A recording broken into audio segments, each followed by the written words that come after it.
Fin de semana moi variada na segunda autonómica de fútbol. Vitorias, derrotas e incluso empates foron os resultados acadados por parte dos equipos barbanzáns.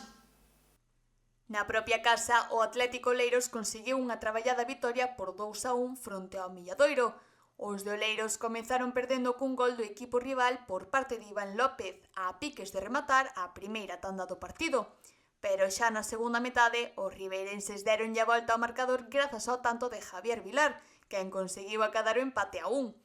Foi no minuto 75 cando Julio Sampedro marcou o tanto que lles daría a vitoria a Oleiros, o que lle deu 3 puntos aos locais que se manteñen líderes na táboa xeral. En Noia, o equipo de Taragoña impúxose ante os locais acadando unha cruda vitoria de 0-2.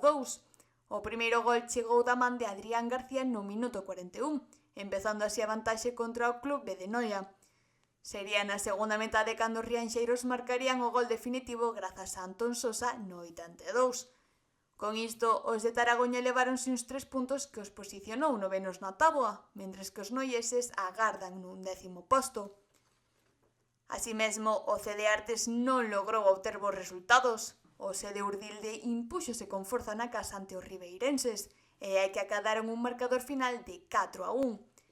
Aínda que a primeira metade mantívose moi igualada, xa na segunda os locais volveron con forzas marcando gol tras gol sen parar. O CD Artes só conseguiu marcar un gol a piques de rematar no minuto 81, pero non foi suficiente.